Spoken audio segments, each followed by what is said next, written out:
إن الحمد لله نحمده ونستعينه ونستغفره ونعوذ بالله من شرور أنفسنا ومن سيئات أعمالنا من يهده الله فلا مضل له ومن يضلله فلا هادي له وأشهد أن لا إله إلا الله وحده لا شريك له وأشهد أن محمدا عبده ورسوله صلى الله تعالى عليه وعلى آله وصحبه وسلم تسليما كثيرا أما بعد باب من هزل بشيء فيه ذكر الله أو القرآن أو الرسول صلى الله عليه وسلم وقول الله تعالى ولئن سألتهم ليقولن إنما كنا نخوض ونلعب قل أبالله وآياته ورسوله كنتم تستهزئون لا تعتذروا قد كفرتم بعد إيمانكم মহান আল্লাহর সমস্ত প্রশংসা দরুদ ও সালাম নাযিল হোক প্রিয় নবী মুহাম্মদুর রাসূলুল্লাহ সাল্লাল্লাহু আলাইহি ওয়াসাল্লামের উপর আল্লাহুম্মা সাল্লি আলাইহি আল্লাহুম্মা বারিক আলাইহি।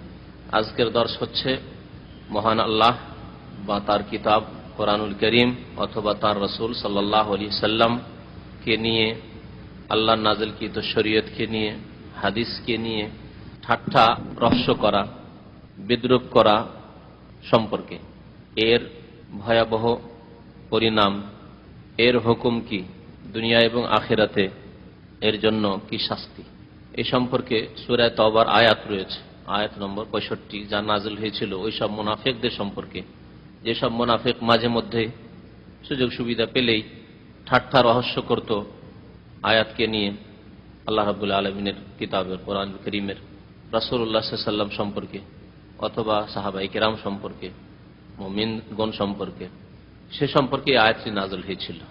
ওই ঘটনাটি বর্ণনা করা হয়েছে এখানে, তাবুক যুদ্ধের ঘটনা। তাবুক যুদ্ধ নবী করিম সাল্লাল্লাহু আলাইহি ওয়াসাল্লামের মদিনার জীবনে কোন হিজরিতে হয়েছিল কে বলতে পারেন? নবম হিজরিতে, মক্কা বিজয়ের পরের বছর। তো তাবুক যুদ্ধ খুব দূরে যেতে হয়েছিল, এমন একটি জাতির সাথে মোকাবেলা ছিল যে জাতি খুব শক্তিশালী জাতি ছিল, রোমান জাতি, খ্রিস্টান, বড় শক্তিশালী দেশ ছিল রোম সাম্রাজ্য সেই কালে। কিন্তু আল্লাহ রাব্বুল আলামিন তাদের অন্তরে এত ভীতি সঞ্চারিত করে দিলেন যে সেই কাফের নাসারা খ্রিস্টানদের সাহসী হলো না এগিয়ে আসার। এত প্রস্তুতি নেওয়া সত্ত্বেও, তাদের লক্ষ লক্ষ সেনাবাহিনী থাকা সত্ত্বেও, আল্লাহর পক্ষ থেকে যখন অন্তরে আযাব নাজিল হয় ভীতির ভয়ের, তখন মানুষ কাপুরুষ হয়ে যায়, দাঁড়িয়ে থাকতে পারে না, হাত থেকে তখন অস্ত্র পড়ে যায়, অস্ত্র ধারণ করার ক্ষমতা থাকে না। এই ছিল এই কাফের খ্রিস্টানদের, রোমান, যারা হুমকি দিয়েছিল যে মদিনার উপর আমরা আসবো আক্রমণ করার জন্য। নবী করিম সাল্লাল্লাহু আলাইহি ওয়াসাল্লাম দেখলেন যে না, ওদেরকে সুযোগই দিতে হবে না এত দূরে আসার, ওদের বর্ডারে গিয়ে আক্রমণ করে হানা দিতে হবে, যাতে করে তারা বুঝতে পারে যে না, মুসলিমদের মধ্যে শক্তি আছে। কাফের জাতি এরকমই, শক্তি না দেখালে ওরা ভাববে যে কিছুই নেই হয়তো, কিন্তু মুমিনের শক্তি দেখলে কিন্তু তাদের অন্তরে চরম ভয় ভীতি রয়েছে, কারণ তারা বেঁচে থাকে খাওয়ার জন্য, তাদের দুনিয়া ছাড়া তার কিছু নেই, তাদের ভালো খাওয়া আর ভালো পড়া ছাড়া আর কিছু আছে কি? কিছুই নেই কাফের। মরে গেলে শেষ, সমস্ত স্বাদ শেষ জীবনের। আর মুমিন বেঁচে আছে জান্নাতে যাওয়ার জন্য, মুমিন বেঁচে আছে যে আল্লাহর ইবাদত বন্দেগী করব, নামাজ রোজা, আল্লাহর বিধানকে মেনে চলবো আর জান্নাতে যাব, সেই জন্য। টার্গেটই পার্থক্য আছে। মরে গেলে আসল জীবন আমার শুরু হলো, আরামের জীবন শুরু হলো। আর দুনিয়া মানে তো কষ্টের জীবন। দুনিয়াতে দুনিয়ার জন্য কষ্ট করতে হবে, দিনের জন্যও কষ্ট করতে হবে, কষ্ট ছাড়া উপায় আছে। যেমন আপনি রুজি রোজগারের জন্য কষ্ট করছেন, তেমন দিন পালনের জন্য, অন্যায় থেকে বেঁচে থাকার জন্য, নেকির কাজ করার জন্য কষ্ট করতে হবে। নিঃসন্দেহে একজন মানুষ, যে ব্যক্তি তার আরামের ঘুম ছেড়ে আসে নামাজের জন্য, তার কষ্ট আছে, কিন্তু এই সামান্য কষ্ট করতে হবে ওই সুখময় স্থান হাসিল করার জন্য। যে ব্যক্তি আল্লাহর রাস্তায় রক্ত ঝরায়, তার অবশ্যই কষ্ট আছে, ছেলে মেয়েদেরকে ইয়াতীম করে, স্ত্রীকে বিধবা করে, কিন্তু সে মহৎ লক্ষ্য উদ্দেশ্য নেই জান্নাত হাসিল করার জন্য। সে যেন দুনিয়ার এসব মুসিবত তার কাছে খুব হালকা, কিছুই না। আর কাফের সবকিছু হচ্ছে পেট, পেট আর পেট, পয়সা, দুনিয়ার জীবন, এছাড়া আর কিছু নেই। মরে গেলেই তো জাহান্নাম, মরার পরে তাদের কোনো জীবন সম্পর্কে তাদের কোনো ধারণা নেই, বিশ্বাস নেই। সুতরাং কাফের যখনই দেখবে যে মরণ সামনে নজরে আসছে, তখন টিকবে কি করে? তখন ভীতি সঞ্চারিত হবেই। তাবুকের যুদ্ধে গিয়েছে নবী করিম সাল্লাল্লাহু আলাইহি ওয়াসাল্লাম, সফররত অবস্থায় ছিলেন। মুনাফিকরা ঠাট্টা রহস্য করে একটি কথা বলেছিল, যে কথাটি হাদিসে উল্লেখ করা হয়েছে, মা রাআইনা মিসলা কুরআইনা হাউলা আরগাব বুতুনান ওয়ালা আকযাবু আলসানান ওয়ালা আজবানু ইনদাল লিকা। এই যে আমাদের কারি হাফেজরা রয়েছে না, উদ্দেশ্য ছিল কারি হাফেজ বলে নবী করিম সাল্লাল্লাহু আলাইহি ওয়াসাল্লাম এবং সাহাবাই কেরাম যারা নিষ্ঠাবান মুখলেস সাহাবাই কেরাম, তারা কোরআন নাযিল হলে মুখস্থ করতেন, তারা কোরআনের হাফেজ কুররা। প্রাচীন যুগে নবী সাল্লাল্লাহু আলাইহি ওয়াসাল্লামের সাহাবাই কেরামদের জামানায় হাফেজদেরকে, কোরআনের হাফেজদেরকে, আলেমদেরকে কুররা বলা হতো। আজকাল যদিও কারি, হাফেজ, আলেম প্রত্যেকটা আলাদা পারত। কারি যে শুধু সুন্দর কেরাত করতে পারে, সুন্দর তেলাওয়াত করতে পারে, হয়তো হাফেজ নয়, কোরআন মুখস্থ নেই, কিন্তু সে কারি আজকালকার ভাষায়, ঠিক কিনা? আর হাফেজকে যার কোরআন মুখস্থ আছে, হয়তো তাজবিদ অত সুন্দর নাও হইতে পারে, হাফেজ হেফজ করে নিয়েছে, কিন্তু তার তাজবিদ কোরআন পড়া হয়তো অত শুদ্ধ নাও হইতে পারে, প্রায় শুদ্ধ থাকে কিন্তু অত শুদ্ধ না হইতে পারে, অত খ্যাতি লাভ করেনি কেরাতে, তার সুন্দর তেলাওয়াতে, কিন্তু সে হাফেজ, কোরআন মুখস্থ আছে সেই জন্য। আর আলেম যাদের কোরআন এবং হাদিসের অর্থ সম্পর্কে, তাফসীর সম্পর্কে, মাসলা মাসাইল সম্পর্কে, ফিকহ সম্পর্কে, আরবি ভাষা সম্পর্কে যাদের ভালো জ্ঞান আছে তারা আলেম। যত ভালো জ্ঞান আছে তত বড় আলেম। এই আজকালকার পরিভাষা, তাই না? কারি আলাদা, হাফেজ আলাদা, আর আলেম আলাদা। মুহাদ্দিসিনদের জামানায় হাফেজ, কোরআনের হাফেজকে বলা হইতো না। তাদের ভাষায় হাফেজ মানে যাদের 1 লক্ষ হাদিস মুখস্থ আছে, বহু হাদিস মুখস্থ যাদের, তারাই হাফেজ। যেন ইমাম বুখারীকে হাফেজ দুনিয়া বলা হয়, দুনিয়া সবচেয়ে বড় হাফেজ, মানে হাদিসের হাফেজ। এটা হচ্ছে মুহাদ্দিসিনদের, হাদিসের পণ্ডিতদের ভাষায়। হাদিসের পণ্ডিতদের ভাষায় আজকাল হাফেজ নেই, কার 1 লক্ষ হাদিস মুখস্থ আছে। আর নবী করিম সাল্লাল্লাহু আলাইহি ওয়াসাল্লামের জামানায়, সাহাবায়ে কেরামদের জামানায় যারা কোরআনের হাফেজ হতেন, কেন তাদের মাতৃভাষা, এবং যারা হাফেজ হতেন তারা কোরআন সুন্দর পড়তেন এবং তারা কোরআনের জ্ঞানও রাখতেন, কারণ তার মাতৃভাষায় তারা কোরআন বুঝতেন। যত কোরআন মুখস্থ তত সুন্দর তারা পড়তে পারতেন, মানে সুন্দর শুদ্ধ পড়তেন, এবং তত সুন্দর তার অর্থও জানতেন। তাদের মাতৃভাষা, এবং তাদের সেই যুগের মানুষ এইরকম আঞ্চলিক ভাষা বলতো না, যেমন আজকালকার আরবরা আঞ্চলিক ভাষা বলছে। আরবরা আঞ্চলিক ভাষাকে এত বেশি প্রাধান্য দিয়ে দিয়েছে যে শুদ্ধ ভাষা অনেকে বুঝতে পারে না। ভালো উচ্চশিক্ষিত না হলে কোরআনের ভাষা বুঝতে পারে না অনেক আরব। ভালো উচ্চশিক্ষিত না হলে তারা হাদিসের ভাষা বুঝতে পারে না, মাতৃভাষা বুঝে, কোরআনের ভাষা, হাদিসের ভাষা বুঝতে পারে না আজকাল জামানায়। কিন্তু নবী করিম সাল্লাল্লাহু আলাইহি ওয়াসাল্লাম জামানায় যেই ভাষা কোরআনে আছে, যেই ভাষা নবী সাল্লাল্লাহু আলাইহি ওয়াসাল্লাম হাদিসে নবী সাল্লাল্লাহু আলাইহি ওয়াসাল্লাম যে ভাষা বলছেন, কোরআশা বলছেন, সেই ভাষা সাধারণ মানুষ বুঝতেন, শুদ্ধ ভাষা বলতেন। এরকম আঞ্চলিকতা ছিল না ভাষায়, যার ফলে সেই যুগের যারাই কোররা মানে কারি, তারাই হাফেজ কোরআনের, তারাই আলেম। তো মুনাফিকরা ঠাট্টা করেছিল তাদেরকে নিয়ে, যে এই যে এই কোররারা আছেন, এই হাফেজ আলেম জাতিকে বলা হচ্ছে, অর্থাৎ সাহাবীরা, নবী সাল্লাল্লাহু আলাইহি ওয়াসাল্লাম এবং সাহাবায়ে কেরামরা, তারা পেটুক, আর গাবো বতুনান, আমাদের দেশের ভাষায় যে পেটুক বলি, পেটুক বুঝেন তো না? মানে যারা পেটের পিছনে খুব ছুটে, যেখানে ভালো খেতে পাবে সেখানে হাজির, যে ভালো খাওয়াবে তার সে ভালো খাওয়াই দেন আর ফতোয়া নিয়ে নেন। এক শ্রেণীর লোকের আছে আমাদের দেশে, কিন্তু হ্যাঁ আছে না, ভালো মুরগা খাওয়াও ফতোয়া পাওয়া যায়, ভালো গোশত খাওয়ান, মুরগা মুসাল্লাম খাওয়ান, ফতোয়া বদলে যাবে। এগুলো আরগাব বতুনান, এই বলে ঠাট্টা, নবী সাল্লাল্লাহু আলাইহি ওয়াসাল্লাম সাহাবায়ে কেরামদেরকে ঠাট্টা রহস্য করেছে, বিদ্রুপ। ওয়ালা আকযাবু আলসানান, এবং এত মিথ্যুক দেখা যায় না, এরা খুব মিথ্যুক। আর কি, ও আজবানু ইনদাল লিকা, আর যখন যুদ্ধের সময় আসে তখন এরা সবচেয়ে কাপুরুষ। যুদ্ধের সময় যখন কাফেরদের সাথে যখন মুখামুখি হইতে হয়, ইনদাল লিকা মানে মুখামুখি হওয়ার সময়, যুদ্ধের ময়দানে, রণক্ষেত্রে, আজবানু মানে অত্যন্ত এরা কাপুরুষ। নবী সাল্লাল্লাহু আলাইহি ওয়াসাল্লাম সাহাবায়ে কেরামদেরকে কাপুরুষ বলছে কারা? মুনাফিকরা। তাদের সম্পর্কে আয়াত নাযিল হলো যে এইরকম ঠাট্টা রহস্য যারা করে, কুল আবিল্লাহি ওয়া আয়াতিহি ওয়া রাসূলিহি কুনতুম তাস্তাহজিউন, তোমরা আল্লাহর সাথে ঠাট্টা করো, আল্লাহর আয়াতের সাথে অর্থাৎ কোরআন কারীমের সাথে ঠাট্টা বিদ্রূপ করো, বা শরীয়ত নিয়ে, মাসলা মাসাইল নিয়ে, আর ওয়া রাসূলের সাথে ঠাট্টা মজাক করো তোমরা। লা তা'তাযিরু, তোমাদের ওযর আল্লাহর কাছে গ্রহণযোগ্য নয়, নবীর কাছে গ্রহণযোগ্য নয়। কাদ কাফারতুম বাদা ঈমানিকুম, তোমরা কলেমা পড়া সত্ত্বেও তোমরা কি হয়ে গেছো? কাফের হয়ে গেছো। তাহলে হুকুম হচ্ছে এইটি, যদি কেউ আল্লাহকে নিয়ে ঠাট্টা করে, আল্লাহর আয়াত নিয়ে, কোরআনী আয়াত নিয়ে কেউ ঠাট্টা করে, কোরআন নিয়ে অথবা কোরআনের কোনো একটি আয়াত নিয়ে ঠাট্টা মজাক করে, এটা কি আর হুকুম হলো নাকি? বা এই ধরনের বিভিন্ন ভঙ্গিমায় ঠাট্টা রহস্য করা, এই জন্য কোরআনের কোনো আয়াতের অর্থ বিকৃতি করে ঠাট্টা মজাক করা ঠিক নয়। যেমন আমাদের সমাজে অনেকে মাগনা মানে মায়ের আঙ্গিনা এরকম তর্জমা করে, কুফরির আশঙ্কা আছে, ঠাট্টা মজাকের আশঙ্কা আছে।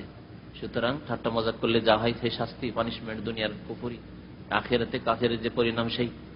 সুতরাং এইরকম ঠাট্টা মজাক করতে উদাহরণস্বরূপ বললাম, কারণ একটি কথা আছে যে কুফরি কথা নকল করা কুফরি নাই, নকলে কুফর কুফর না বাসাদ। ফার্সি বুঝেন, আমাদের দেশের বক্তারা ফার্সি বলেন, আমরা ছোটকালে কিছু ফার্সি পড়েছি। নকলে কুফর কুফর না বাসাদ, কুফরি কথা কারো কাছ থেকে নকল করা, আমি বলছি না, কিন্তু কারো কথা উদ্ধৃতি দেওয়া নকল করা কুফর না বা সেটি কুফরি নাই, কিন্তু আপনি নিজে বললে সেটি কুফরি। বুঝতে পারলেন? বললেন নকল করা হচ্ছে যে অমুক এরকম বলে বা কেউ কেউ এরকম বলে। এখন যেমন বললাম মাগনা, সেটি আমার পক্ষ থেকে না, যা কিছু লোকেরা বলে, সত্যি এটি কুফরি নাই, মানুষকে সতর্ক করার উদ্দেশ্যে যে খবরদার এরকম কথা যাতে না হয়। তো এইরকমই যারা কবর মাজার পূজারী তারা বলে ইয়া গাউসুল আজম মাদাদ, আমি তো কথাটা বললাম ইয়া গাউসুল আজম মাদাদ, তাদের নকল করলাম, তাদের তো কুফরি, কিন্তু আমি নকল করছি, এটি কি আমার কুফরি হবে? আমি সতর্ক করার জন্য খবরদার এটি শিরকি কথা। ইয়া গাউসুল আজম মাদাদ, আব্দুল কাদের জিলানীকে গাউসুল আজম বলা আর মাদাদ তুমি সাহায্য করো, ইয়া খাজা বাবা মাদাদ, এগুলি কুফরি কথা, কিন্তু আমি নকল করছি ওই মুশরিকদের পক্ষ থেকে যে তারা এরকম বলে। বুঝতে পারলেন? এবার নকলে কুফর কুফর না বাসাদ কথাটি। তো কথা হচ্ছে যে যারা এইসব নিয়ে ঠাট্টা মজাক করবে, এমনকি হাদিসের একটি মাসলা, কোরআনেও নেই, হাদিসের একটি মাসলা নিয়েও যদি ঠাট্টা মজাক করে নবী সাল্লাল্লাহু আলাইহি ওয়াসাল্লাম থেকে প্রমাণিত, তাহলে কুফরি হবে। যেমন কিছু লোকেরা দেখা যায় উটের গোশত খেলে আবার ওযু নষ্ট হবে, কি অন্যায় করলাম। দেখা যায় এই আরব দেশে আসার পরে এখানে উটের গোশত খাওয়ার সুযোগ হয়, আর ওই মশলাটি জানারও সুযোগ হয়, কেন দেশে মশলাও জানে না। নবী সাল্লাল্লাহু আলাইহি ওয়াসাল্লাম বলেছেন সাহাবারাকে যে তাওয়াদ্দাউ মিন লাহমুল ইবিল, উটের গোশত খেলে তোমরা ওযু করো। হিকমত আল্লাহ জানেন। যেখানে আপনি গায়েবে অদৃশ্য বিশ্বাসী আল্লাযিনা ইউমিনুনা বিল গায়ব ওতে শামিল হয়ে গেছেন, সেখানে আল্লাহ রাসূল এই কথাটি মানবেন না যে ওযু করো উটের গোশত খেয়ে। ঠাট্টা মজাক করে অনেকে, উটের গোশত খেলাম, কোন অপরাধ করলাম রে বাবা, ওযু করতে হবে এখন? অপরাধ করলেন না করলেন প্রশ্ন এটি নয়, প্রশ্ন আতিউল্লাহ ওয়া আতিউর রাসূল, আল্লাহ এবং রাসূলের আনুগত্য করা। ওয়ান আল্লাহু ইয়ালামু ওয়া আনতুম লা তা'লামুন, আল্লাহ ভালো জানেন, তোমরা কিছু জানো না। ওয়া মা উতিতু মিনাল ইলমি ইল্লা কালিলা, তোমাদেরকে সামান্যতমই জ্ঞান দেওয়া হয়েছে। কি জানো যে কি হিকমত, কি রহস্য রয়েছে। আর আল্লাহ এবং রাসূল এই দায়িত্ব নেই যে তোমাকে হিকমত সব জানিয়ে দেবে। আল্লাহ তোমাকে সৃষ্টি করেছেন ইবাদতের জন্য, সুতরাং তার দাসত্ব করতে হবে, তার বন্দেগী করলে তার নাযিলকৃত বিধান নবীর মাধ্যমে এসেছে তা মানতে হবে পূর্ণাঙ্গ রূপে। সুতরাং এইরকম কথা বলাও কুফরির আশঙ্কা থেকে ঊর্ধ্বে নাই, কুফরির ভয় রয়েছে। যদি একজন কাফের বলে যে মুসলমান তোমরা ওযু করো, কেন ওযু করো? তোমার এক জায়গায় দিয়ে হাওয়া খারিজ হয় আর অন্য জায়গায় ধাও তোমরা, এইটি কথা ঠাট্টা মজাক করা কিনা? তো একটা হিন্দু বললো বা ইহুদি খ্রিস্টান বললো, সেজন্য চরম কুফরি কথা বলেছে।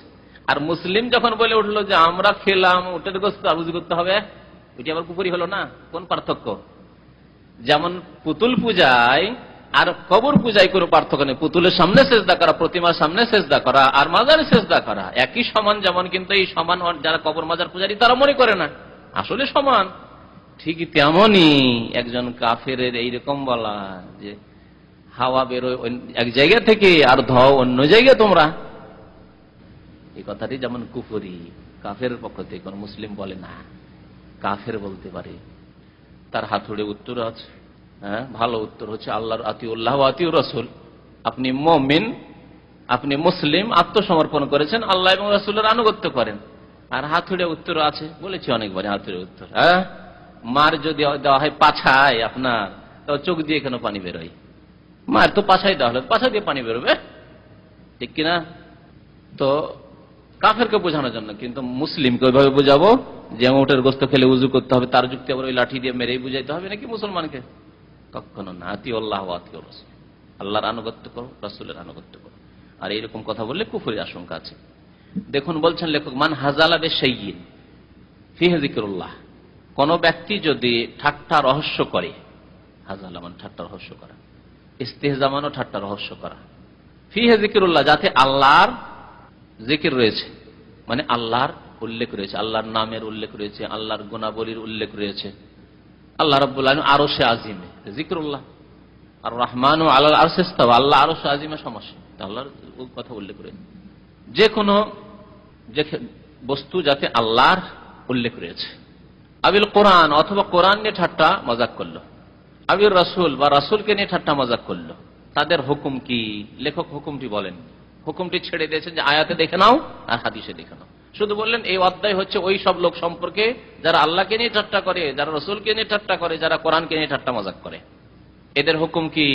হুকুম নিজের পক্ষ থেকে না বলে ছেড়ে দেওয়া হলো আপনাকে এবং আপনার কোরআনুল করিমকে, ছেড়ে দেওয়া হলো আপনাকে নবী করিম সাল্লাল্লাহু আলাইহি ওয়াসাল্লামের হাদিসের সাথে। দেখুন মহান আল্লাহ বলছেন ওয়ালাইন সাআলতাহুম লা ইয়াকুলুন্না, তাদেরকে যদি জিজ্ঞাসা করো, আল্লাহ বলছেন হে নবী তাদেরকে যদি জিজ্ঞাসা করো যে তোমরা এরকম কথা কেন বললে, এরকম ঠাট্টা মজাক কেন করলে। এই হুম তাদেরকে মুনাফিকদের সম্পর্কে নাযিল হয়েছে, সূরা তওবার আয়াত। কারণ সূরা তওবার অধিকাংশ আয়াতগুলি মুনাফিকদের সম্পর্কে আছে, যদি কিছু আয়াত মুশরিকদের সম্পর্কে আছে, কাফেরদের সম্পর্কে।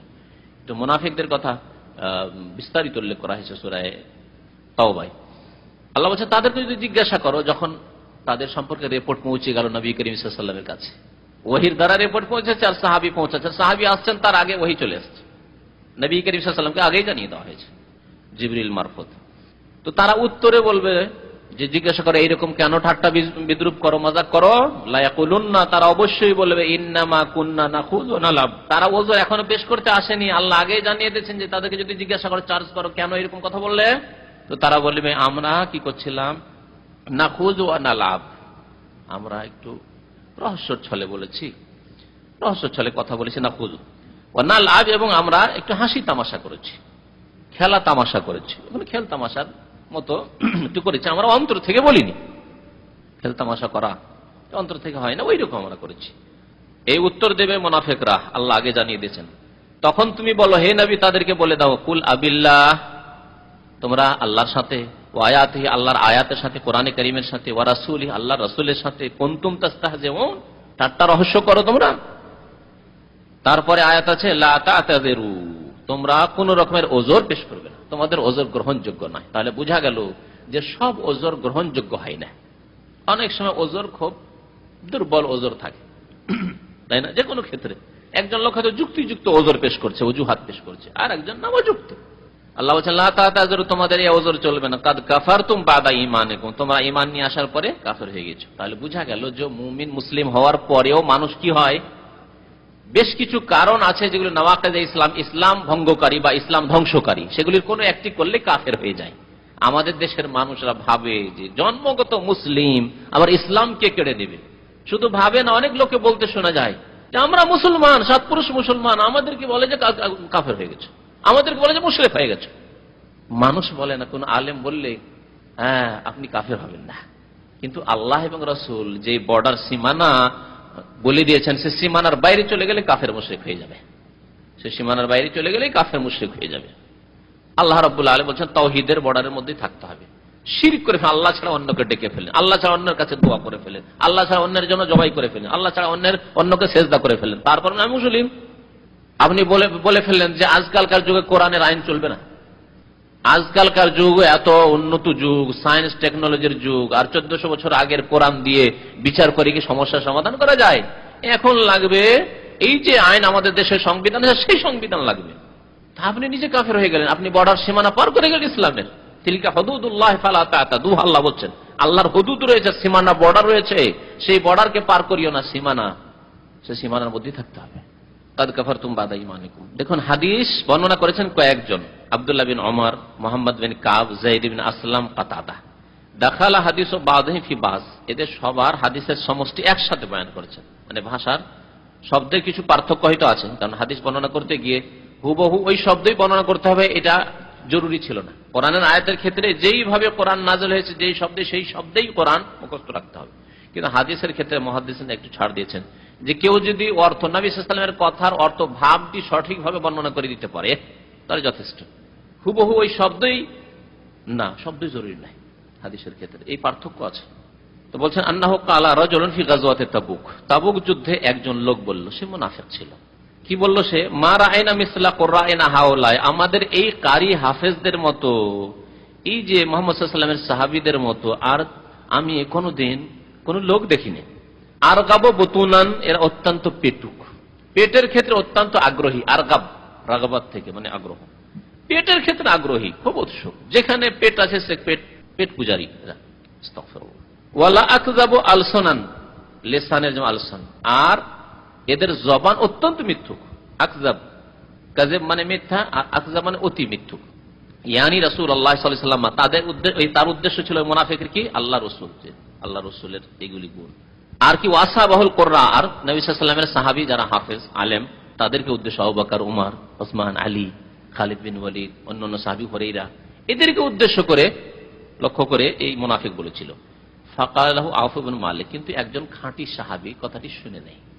মুনাফিক নিজের সঙ্গীদেরকে বলছিল, মুনাফিকদের কিছু সঙ্গী ছিল তো, যেমন ওহদ যুদ্ধের সময় দেখা যায় যে 1000-এর মধ্যে 300 নিয়ে বেরিয়ে গেল আব্দুল্লাহ বিন উবাই মুনাফিক, তাহলে বোঝাও তাদের সঙ্গী সাথে কিছু থাকতো। 700 খাঁটি মুসলমান বাঁচল, আর 300 বেরিয়ে চলে গেল, তারা মুনাফিক। একজন খাঁটি সাহাবী কিন্তু কথাটি শুনে নেন, আউফ ইবনে মালিক তার নাম, কাযাবতা, তিনি বললেন মিথ্যুক, তো মিথ্যা কথা বলছো, এগুলি আল্লাহ রাসূলের সাহাবাদের গুণ নয়। ওয়ালাকিন্নাকা মুনাফিক, কিন্তু তুমি এইসব কথাবার্তা বললে কি জন্য, যে তুমি মুনাফিক, আল্লাহ বিশ্বাসী না, রাসূলে বিশ্বাসী না, তুমি কোরআনে বিশ্বাসী না, আর তুমি শ্রদ্ধা করো না নবী সাল্লাল্লাহু আলাইহি ওয়াসাল্লামের সাহাবায়ে কেরামদের, দুশমন তুমি। লা উখবিরান্না রাসূলুল্লাহ সাল্লাল্লাহু আলাইহি ওয়াসাল্লাম, আমি অবশ্যই আল্লাহ রাসূলকে এই সংবাদ পৌঁছে দেব যে তুমি এই কথা বললে।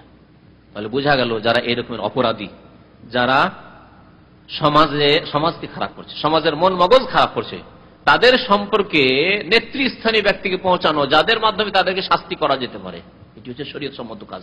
এই মাসলা বোঝা গেল কিনা এর দ্বারা? তিনি তো বললেন না যে যাক বলেছে বলেছে, কথাটাকে গোপন করে চেপে রেখে দিই, চেপে রেখে দিলে আরো বড় ক্ষতি, কারণ নিজের এটি ব্যক্তিগত ত্রুটি নয়, বহু লোককে এইভাবে কি করছে, বিভ্রান্ত করছে, যে জানো এদের কথা কি শুনবে, আরে মুহাম্মদের কথা কি শুনবে সাল্লাল্লাহু আলাইহি সাল্লাম, আবু বকর ওমরের কথা কি শুনবে, এরা তো পেটুক, পেটের পূজারী, এরা তো মিথ্যুক, এরা তো কাপুরুষ, তোমাদেরকে লেলিয়ে দিতে চায়, সামনে পাঠিয়ে দিতে চায়, এরা পিছনে থাকতে চায়, তাই না বলেছিল, উদ্দেশ্য তো তাই। তাহলে এদের কথা কি শুনবে, কত বড় অপরাধ। তাহলে এইরকমই যারা ইসলামের শত্রুতা করে, তাওহীদের শত্রুতা করে, সুন্নতের শত্রুতা করে, তাওহীদ সুন্নতের প্রচার হচ্ছে, তাদের বিরুদ্ধে বিভ্রান্তি ছড়ায়, তাদের সম্পর্কে কর্তৃপক্ষকে জানানো উচিত। এর দ্বারা প্রমাণ হবে তাদের দরদি হলে হবে না, তাদের দরদি হইতে হবে না, কারণ এরা বহু লোককে গুমরাহ করছে, বহু লোককে পথভ্রষ্ট করছে। এরকম আজকালকার বিদাতি যারা আছে, সৌদি আরব সম্পর্কে তারা বিষ করে, হ্যাঁ বিষ উগলাই, তারা বিষ ছাড়া আর কিছু বেরোনে তাদের মুখ থেকে, ভালো প্রশংসা কোনদিন শুনবেন না।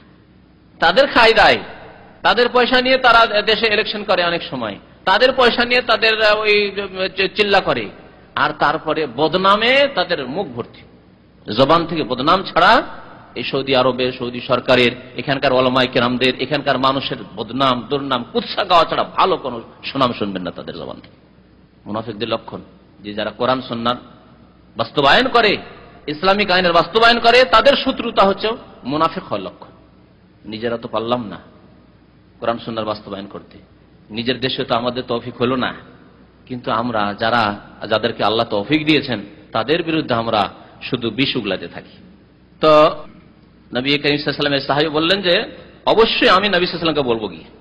তারপর ফাযাহাবা আউফ ইলা রাসূলিল্লাহ লিইখবিরাহু, আল্লাহ রাসূল সাল্লাল্লাহু আলাইহি ওয়াসাল্লামের দরবারে গিয়ে উপস্থিত হয়ে গেলেন এই সংবাদ দেওয়ার জন্য, যে ইয়া রাসূলুল্লাহ, এ কিন্তু বিষ ছড়াচ্ছে, লোকজন রাস্তায় যাচ্ছে, আর ওই সময় যদি বিষ ছড়ায় তার শত্রুতা, অন্তরের শত্রুতার দানা বাঁধবে না, যে এদের পিছনে এত কষ্ট করতে 800 কিলোমিটার দূর এসেছি, গরমের সময়, একেতে গরমের সময় ছিল, এর খেজুর পাকার সময় ছিল, আর খাবার নেই, হ্যাঁ পাথেই নেই, রাস্তা খরচ নেই, কিছু নেই, ওই অবস্থায় এই কষ্ট করতে এসেছি এদের জন্য, এই কাপুরুষদের জন্য, এরকম রিউমার ছড়াবার চেষ্টা করেছিল এই মুনাফিক।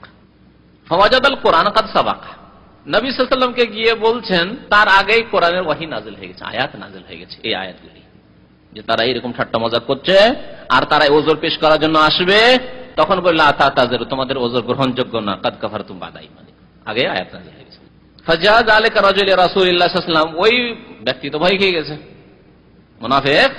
মুনাফিকের অন্তর তো দুর্বল, ভয়ে ভীত যে আমার যে কি হয়, কি শাস্তি হয়, অথচ মুনাফিকদেরকে নবী করিম সাল্লাল্লাহু আলাইহি ওয়াসাল্লাম কোনো সময় শাস্তি দিতেন না, ছেড়ে দিতেন, কারণ মুনাফিক জাহেরি বাহ্যিক কলেমা পড়ে নিয়েছে, এই কলেমা পড়া সত্ত্বেও অন্তরে যে কুফরিতে ভর্তি, তাকে যদি শাস্তি করা হয়, তাকে যদি কুফরি মুরতাদ হওয়ার শাস্তি হত্যা করা হয়, তাহলে কি বলবে তারা, সমাজে ছড়াবে যে ইন্না মুহাম্মাদান ইয়াকতুল আসহাবা।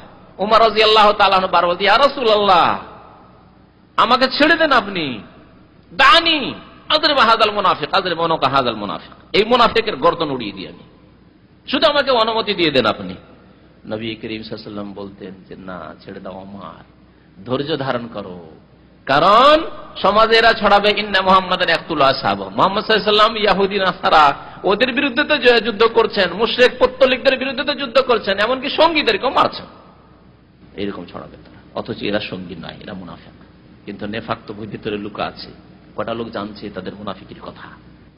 ওই লোকটি ওজর পেশ করার জন্য আসছে, ওয়াকাদ ইরতাহালা ওয়া রাকিবা নাকাতাহু, তাড়াতাড়ি করে নবী দরবারে কাউকে খবর পৌঁছার আগে পৌঁছে যাব, তাড়াতাড়ি করে তার উটনিতে উষ্ট্রিতে সওয়ার হয়ে গেছে আর এসে পৌঁছে গেছে। ফাকালা ইয়া রাসূলুল্লাহ, এসে বলছে ইয়া রাসূলুল্লাহ ইন্নামা কুননা নাখুযু ওয়া নাতাহাদ্দাস, আমরা একটু রহস্য ছলে বলেছি, ওয়া নাতাহাদ্দাস হাদিস আর রুকবান, আমরা যেমন সওয়ারি যারা সফর করে, সফরে সময় কাটানোর জন্য, হাদিস রুকবান মানে যারা সওয়ারি পথে সফরে সওয়ার হয়ে যারা থাকে, তাদের যেরকম কথা গল্প স্বল্প হয়, গল্প করলে একটু সময় কাটে, সময় চলে যায়, গল্পতে গল্পতে কিন্তু অনেক সময় চলে যায়, ঠিক কিনা? আর এমনি বসে থাকেন সময় কাটবে না, কোনো জায়গায় হয়তো অপেক্ষা করছেন, লাইন লেগে আছে, লম্বা লাইন, শেষ হয় না, আর আপনার পালাও আসে না, কিন্তু গল্প একটা লোক পেয়ে গেছেন, দেশের লোক, মনের মতো লোক পেয়ে গেছেন, আর মজার গল্প ধরিয়ে দিয়েছেন, 1 ঘন্টা 1.5 ঘন্টা হয়ে গেল, আপনি টের পাচ্ছেন না। হ্যাঁ, এয়ারপোর্টে বিমানের জন্য বসে থাকেন বা কোনো ট্রেন স্টেশনে বসে থাকেন, একা একা বসে থাকলে সময় কাটবে না, কিন্তু গল্পের মনের মতো লোক পেয়ে গেলে দেখেন কত তাড়াতাড়ি সময় পার হয়ে যায়। নাক্তাও বিহি আনা তারিক, উদ্দেশ্য আমাদের ছিল এইসব গল্প স্বল্প করে আর রহস্য ছলে কথা বলে আনা তারিক, রাস্তার কষ্ট কেলেশকে লাঘব করার উদ্দেশ্য ছিল, হালকা করার উদ্দেশ্য ছিল। রাস্তায় মানুষ ক্লান্ত হয়ে যায়, আমাদের ক্লান্তি দূর করার উদ্দেশ্য ছিল। কালা ইবনু ওমর, আব্দুল্লাহ বিন ওমর বলছেন রাদিয়াল্লাহু আনহুমা, কাআন্নী আনজুরু ইলাইহি, ওই মুনাফিক লোকটিকে আমি দেখছিলাম, মুতাআল্লিকান বিনিসআতি নাকাতি রাসূলিল্লাহ সাল্লাল্লাহু আলাইহি ওয়াসাল্লাম, আল্লাহ রাসূল সাল্লাল্লাহু আলাইহি সাল্লামের উষ্ট্রির, উটনি বা উষ্ট্রির ওই যে রশিটা থাকে, মুখের রশি, লাগাম রশি থাকে, ওই রশিটাকে ধরে ঝুলেছিল, সেই ছাড়ছে না যে ইয়া রাসূলুল্লাহ আমার ওজর কবুল করেন আপনি। সত্যি সত্যি আমি আসলে মন থেকে বলিনি, অন্তর থেকে কথা বলিনি, আসলে এমনি হাসি রহস্য ছলে বলেছি। আর উষ্ট্রি চলতে আছে, কেন রাস্তায় সফররত অবস্থায় নবী সাল্লাল্লাহু আলাইহি ওয়াসাল্লাম, আইনাল হিজারাত লা তানকাবু রিজলাইহি, আর ওই অবস্থায় এমন ভাবে ঝুলে আছে যে পাথর তার পায়ে উড়ে উড়ে লাগছিল, গিয়ে ধরে ঝুলে আছে আর উঠ চলতে আছে, তাহলে পাথরগুলি যে আছে, ছোট ছোট কঙ্করগুলি আছে, সেগুলি কি হবে? হ্যাঁ, তার পায়ে লাগবে গিয়ে, তো তার পায়ে গিয়ে আঘাত করছিল যেন। ওয়া ইয়াকুল, আর সে বলছিল ইন্নামা কুননা নাখুযু ওয়া নালআব, বারবার করে কথা বলছিল যে রহস্যের ছলে বলেছি আর আমি একটু খেলতামাশার ছলে আমরা বলেছি। ফায়াকুল লাহু রাসূলুল্লাহ সাল্লাল্লাহু আলাইহি ওয়াসাল্লাম, নবী করিম সাল্লাল্লাহু আলাইহি ওয়াসাল্লাম আয়াতে কোরআনী ছাড়া আর কিছু বলছিলেন না, শুধু বলছেন আবিল্লাহি ওয়া আয়াতিহি ওয়া রাসূলিহি কুনতুম তাস্তাহজিউন, আল্লাহর সাথে, আল্লাহর আয়াতের সাথে, কোরআনের সাথে আর রাসূলের সাথে তোমরা ঠাট্টা বিদ্রুপ করো, মজাক করো। লা তা'তাযিরু কাদ কাফারতুম বা'দা ঈমানিকুম, লা তা'তাযিরু কাদ কাফারতুম বা'দা ঈমানিকুম, মা ইয়ালতাফিতু ইলাইহি, তার দিকে নবী সাল্লাল্লাহু আলাইহি ওয়াসাল্লাম মুখ ফিরিয়ে দেখছিলেন না।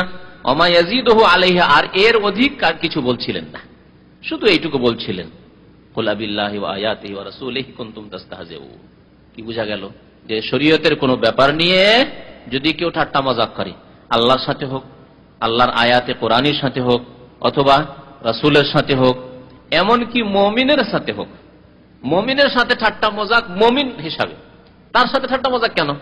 একজন ধার্মিক লোককে, যে ব্যক্তি টাকনার উপরে কাপড় পরে, তার সাথে শুধু ঠাট্টা করেন, আরেকজন লোক ওর চাইতে আধা পাগলা, কিন্তু টাকনার নিচে কাপড় আছে, হ্যাঁ হারাম কাপড় পরছে, সেজন্য তাকে নিয়ে ঠাট্টা মজাক করেন না। একজন লোক দাঁড়িয়ে রেখেছে, অথচ শিক্ষিত মানুষ, তাকে নিয়ে ঠাট্টা মজাক, ঠিক না? একজন লোক ঢিলা ঢালা লিবাস পরেছে, সেই জন্য তাকে নিয়ে ঠাট্টা মজাক। একজন লোক 5 ওয়াক্ত নামাজ পড়ছে, আজান হলেই নামাজ পড়তে চলে যায়, সেজন্য তাকে নিয়ে ঠাট্টা মজাক। এরকম অনেক ভাইদের পক্ষ থেকে আসে যে সাথী সঙ্গীরা বেনামাজি, আজান হইতে যখন ছুটে চলে যায়, দেখো দেখো এর কোনো কাজকর্ম আছে? কোনো কাজকর্ম নাই, এখন আজান হওয়ার আগে হাজির, আজান হওয়ার পরে পরে গেছে, সেই জন্য এতেও কষ্ট হয়। ও তো যাবে না, কিন্তু কোনো ভাই আজান হওয়ার সাথে সাথে মসজিদে পৌঁছে গেল, দিনদার ভাই, সেটিও আর বরদাস্ত হয় না মুনাফিকদের। তাহলে এই মুমিনকে দিয়ে ঠাট্টা মজা কেন করলো? তার নামাজের পাবন্দির জন্য, তার দাঁড়িয়ে রাখার জন্য, তার সুন্নত শরীয়ত মোতাবেক কাপড় পরার জন্য, হ্যাঁ ঠিক না? এত অভদ্র কাপড় কেন পরবো? আজকাল অভদ্র বললে, টাকনার উপরে কাপড় বললে, প্যান্ট পরলে অভদ্র, এত অভদ্র কাপড় কেন? একটা যুবক মানুষ যদি 20, 22, 25 বছর বয়সে দাঁড়িয়ে রাখে, তা আমাদের দেশের মানুষরা কি বলে জানেন? আমাকে আমার এলাকার এক লোক বলেছিল, এখন মনে আছে আমার, একেবারে হালকা হালকা হয়ে দাঁড়িয়ে একটু গজাতে শুরু হয়েছে, তো বলছে যে দাড়ি রাখতে হবে, ঠিক আছে মুসলমান হিসেবে রাখতে হবে, এখনই রাখতে হবে নাকি? রাখবা, পরে রাখবে, দাড়ি এখনই রাখতে হবে। দেখছে হ্যাঁ, এই একটি কথা কুফরের জন্য যথেষ্ট। লাইলা মজনুর বিয়ে খাবে, দাড়ি রেখেছে সেই জন্য।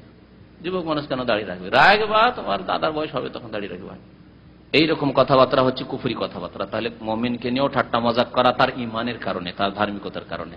আরো বলি দিয়ে সাথে, আমাদের দেশে মুসলিম দেশ হওয়া সত্ত্বেও, ভারত উপমহাদেশে, ভারতে তো যাই হোক নাহি, সেই দেশ মিক্সচার দেশ, মুসলিম আছে তো কাফের আছে, কিন্তু বাংলাদেশ, পাকিস্তান, সেই দেশে যদি যারা ইসলাম মেনে চলে, যারা ইসলামের কথা বলে, যারা নামাজ রোজার কথা বলে, যারা ধার্মিকতার কথা বলে, যারা পর্দার কথা বলে, তাদেরকে কি বলে? মৌলবাদী। তাদেরকে বলে কট্টরপন্থী। এগুলি কুফরির জন্য যথেষ্ট। কোন মুসলিমকে মৌলবাদী বলা কুফরির জন্য যথেষ্ট।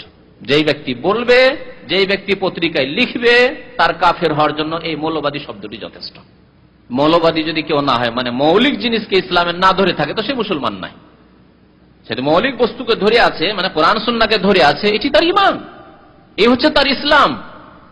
আর যেই ব্যক্তি এর উপর সমালোচনা করে, মন্তব্য করে, সেই ব্যক্তি মুনাফিক, অন্তরের মুনাফিক।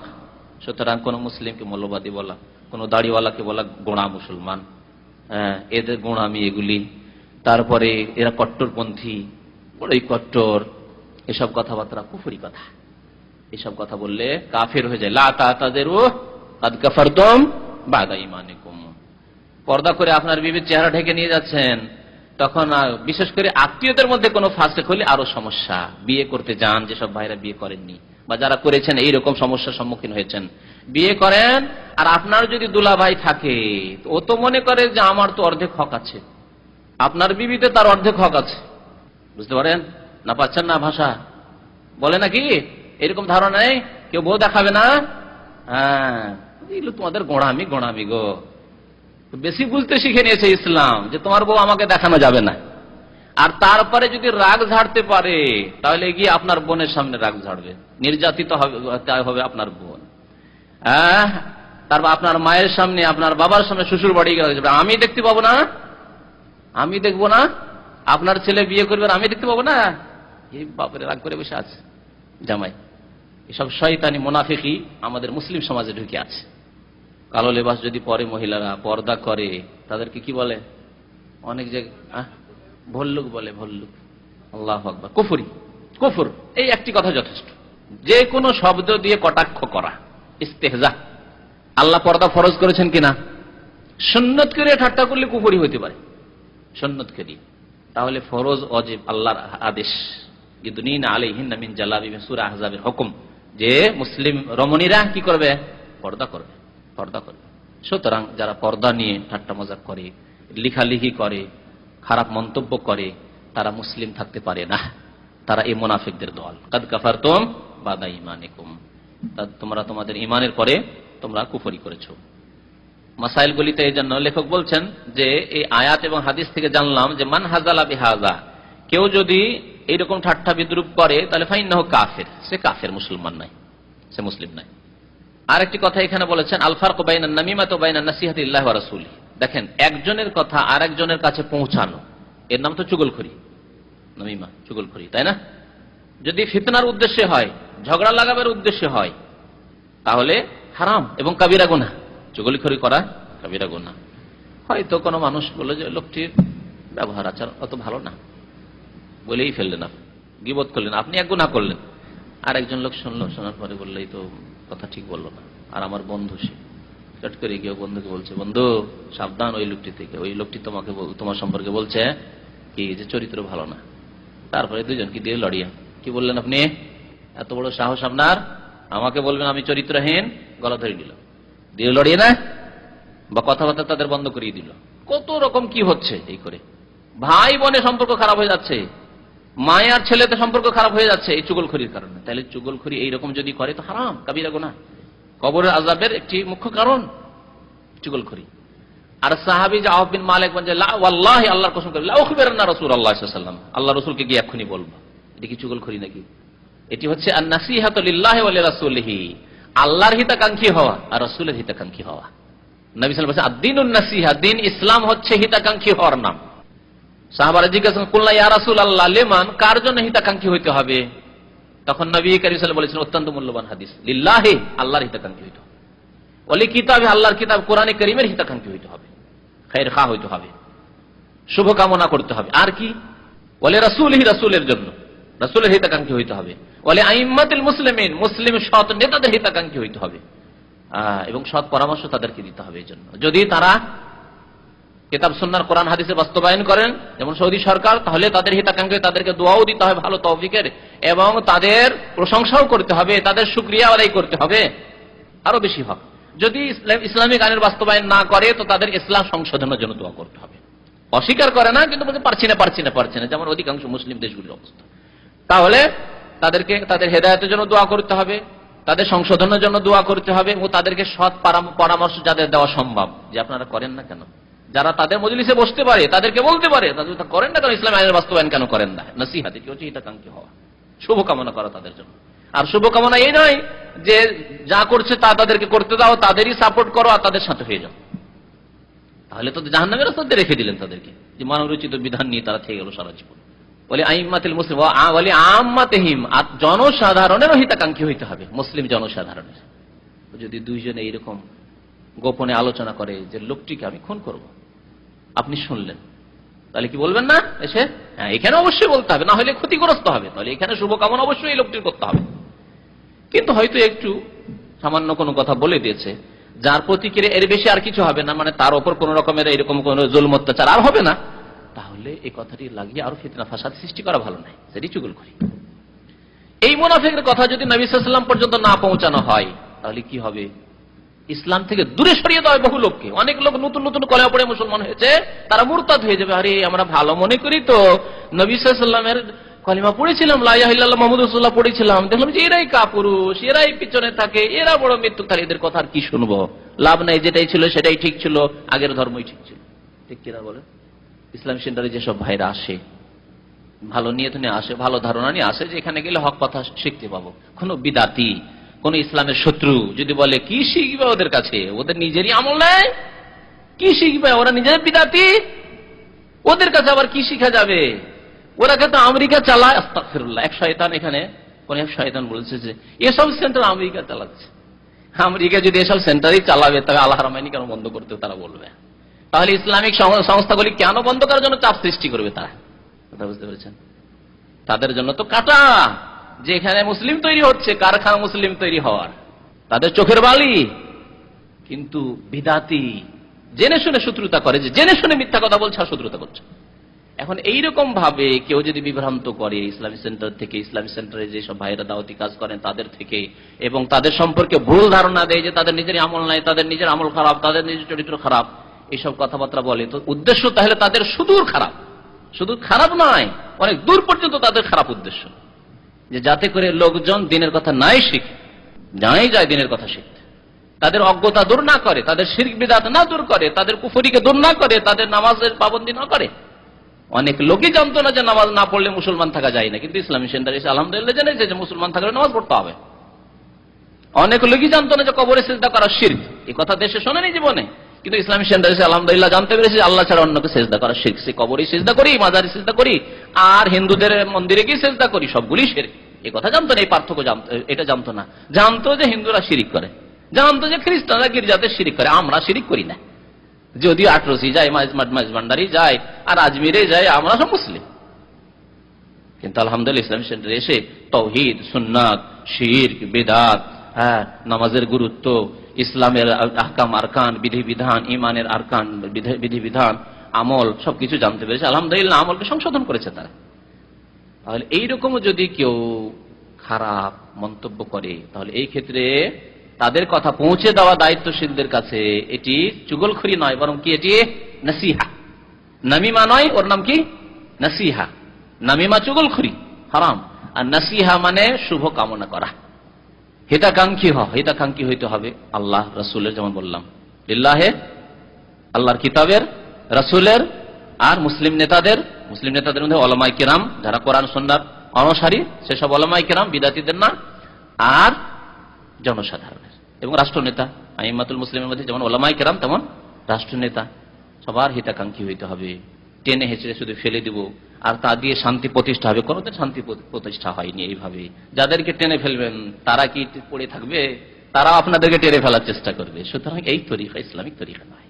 তরিকা হচ্ছে যে সৎ পরামর্শ দেওয়া এবং সৎ কাজে সাহায্য করা, সৎ উপদেশ দেওয়া এবং সৎ কাজ করতে যদি না চায় তাহলে বাধ্য করা, করুন সৎ কাজ। ঠিক আছে, সামনে থাকবেন, থাকুন, কিন্তু সৎ কাজ করুন। আল্লাহ রাব্বুল আলামিন আমাদের যেন ভালো কথা বোঝার তৌফিক দান করেন, ভালো কথার প্রতি আমল করার যেন তৌফিক দান করেন। আমিন। ওয়া সাল্লাল্লাহু আলা নবিয়িনা মুহাম্মদ ওয়া আলা আলিহি ওয়া সাহবিহি আজমাইন। তো এক ভাই প্রশ্ন লিখেছেন যে বর্তমানে এক শ্রেণীর লোকেরা রয়েছে যারা বিভিন্ন অনুষ্ঠানের মাধ্যমে মানুষকে ইসলাম শেখায় বা বিভিন্ন ইসলামিক অনুষ্ঠান করে তারা প্রচার প্রসার করতেছে, এই ক্ষেত্রের হুকুম কি? অভিনয় করে, নাটক করে, হ্যাঁ, আর বলে যে আমরা গঠনমূলক কথা শিখাবো, আমরা নামাজ শিখাবো, আমরা হয়তো হজ শিখাবো, নাটক করে। না, জায়েজ নাই। কারণ এতে মিথ্যা পাঠ দিতেই হবে, এতে মিথ্যা পাঠ দিতে হবে। শুনে রাখেন ভালো করে, একজনকে কিছু সাজতে হবে, একজনকে কিছু সাজতে হবে। কেউ হয়তো আবু বকর সাজলো, হ্যাঁ, কেউ ওমর সাজলো, কেউ আলী সাজলো, জায়েজ নাই। আপনি আবু বকর ওমর না, তাহলে মিথ্যার আশ্রয় নিতে হচ্ছে যে আমি আবু বকর বলছি, আমি খলিফা বলছি। বা এগুলো যদি না হয়, সাহাবী নাও সাজেন, ধরেন একজন বাদশাহ অরঙ্গজেব সাজলো, বাদশাহ, আর একজন শিবাজি সাজলো হিন্দু, আছে কিনা? শিবাজি কট্টর শত্রু ছিল এর বাদশাহ অরঙ্গজেবের বা মুসলিমদের ভারতে। তো এইগুলি জায়েজ নাই, হারাম। সুতরাং মনে রাখুন, কিছু ইসলামিক সংগঠন, সতর্ক করার জন্য বলছি, কিছু মুসলিম সংগঠনগুলি এই নাটক অভিনয় করে ধর্ম শিখাতে চায়, সেটি জায়েজ নয়, হারাম। ধর্ম শেখানোর জন্য কোরআন এবং হাদিস, ইসলামিক শরীয়ত, ফিকহ যথেষ্ট, যথেষ্ট।